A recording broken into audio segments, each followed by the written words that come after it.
So Ken Swift, who has the #1 column about Caitlin Clark on X, has this great take that I want to share with you. Hello, everybody, and welcome to our channel. I'm Mark.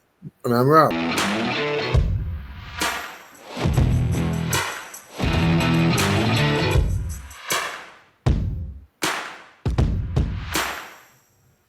So, hey, if you haven't subscribed to our channel yet, please do so. Hit the notification bell when you do so you get notified of our next video. And join us for Caitlin Clark's crossover. That's every Monday and Thursday from 6 to 7 and 5:30 to 6:30 Eastern time, respectively, except for major holidays like Memorial Day. Ken Swift is a very popular X or Twitter, and he has a nice profile, and he has different things on Caitlin Clark that everybody likes. And he came up with this great take, and he basically summarized what's going on with Caitlin Clark and their fans, because their fans are getting attacked because of the Angel Reese incident. And so without further ado, I'll just show you what he said. It's become abundantly clear that there is a blatant agenda, and it's to minimize Caitlin Clark and her fandom at all costs. The double standard she is held to in hypocrisy is absolutely disgusting and destructive to the league.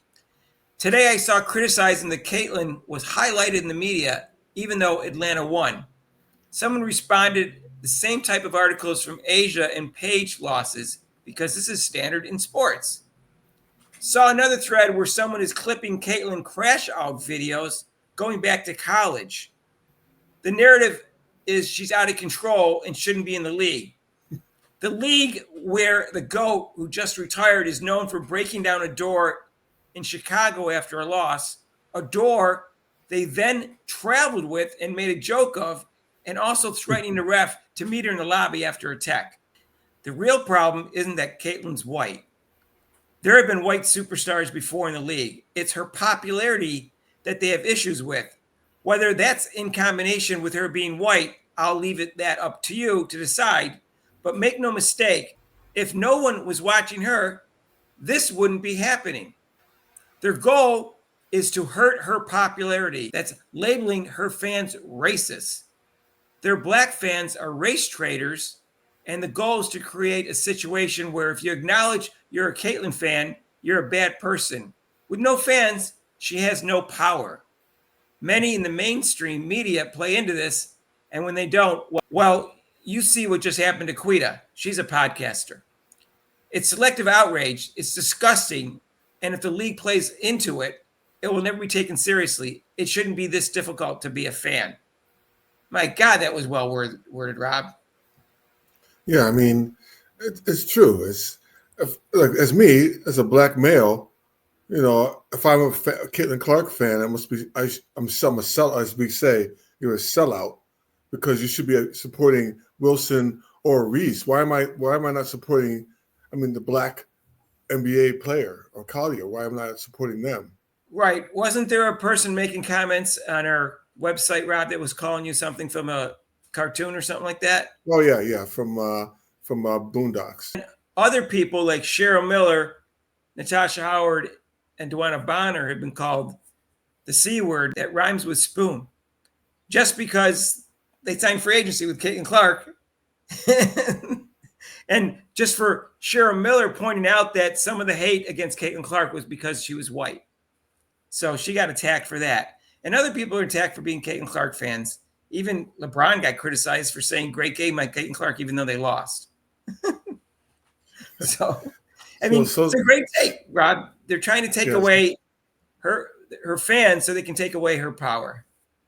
Right, which is not going to happen because she's only going to get more fans. She's already worldwide fans around the world. And so, I mean, but to just, why are you trying to tell me who I should like and who I shouldn't like? Who are you to tell me who I can like and I shouldn't like? And what, just because what color they are. I used to get, I mean, I got that real quick story. I used to get that when I coached basketball in San Francisco.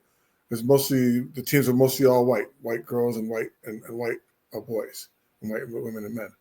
And I remember one a black woman come up to me saying, "How come you don't coach the black girls or black women?" I'm like, because I'm here. That's why. I got hired here. Yeah, I got hired here. What am I supposed to do?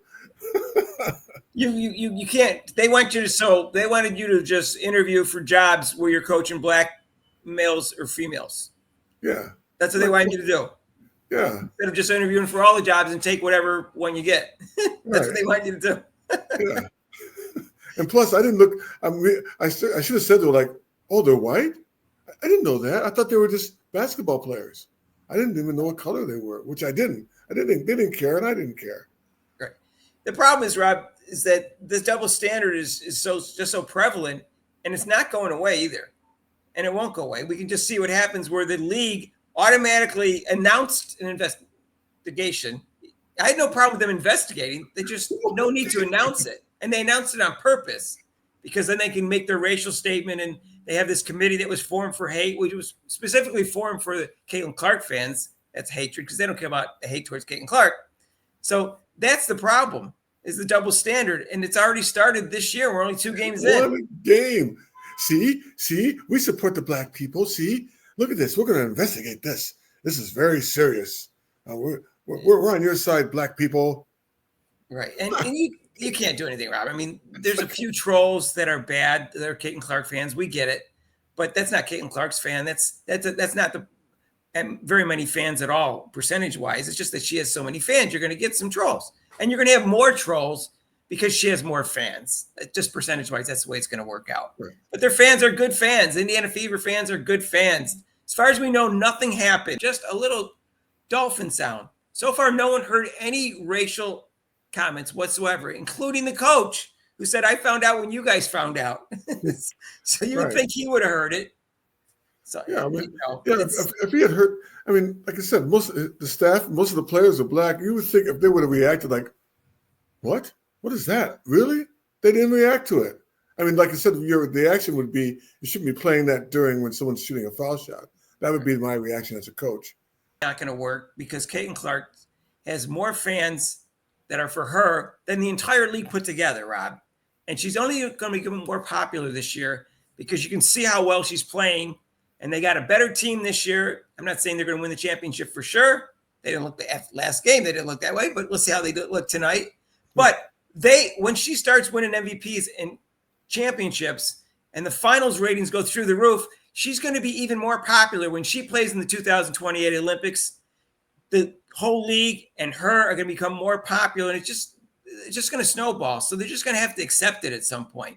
It's attacking her fans is silly. The world's waiting for it. They blew it last year, but the world already knows that she's popular. Asia, Middle East, Europe, Africa, wherever.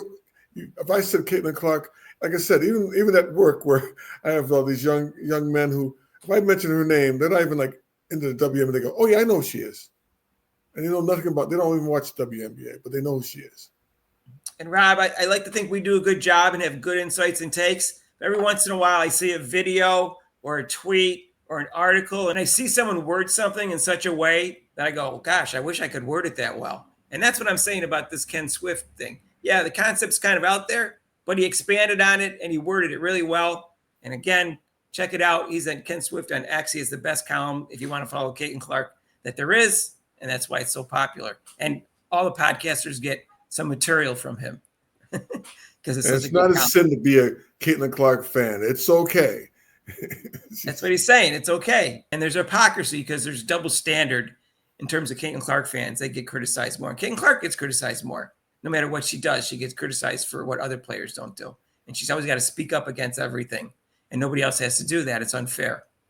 So let us know what you think down below. Hit that like button if you like it, and feel free to share it with your family, friends, and acquaintances. And if you haven't subscribed to our channel yet, what are you waiting for? It's free. I swear to God, free, absolutely free. Uncle Sam. We're past the halfway point. We're past the halfway point. Keep it going. Almost at 7,000 subscribers, and we need your help. Hit the notification bell when you do it so you get notified of our next video. And guess what? Caitlin Clark's crossovers every Monday and Thursday from 6 to 7 and 5:30 to 6:30, respectively, Eastern time, except for major holidays like Memorial Day. And join us live tonight, Thursday at 7:30, and Saturday against the Liberty, I believe it's at 1 o'clock, if I'm not mistaken. So join us for that. And if you want, you can donate to this channel with super chats and super thanks down below and a link to PayPal. We'll see you in the next video. Peace out.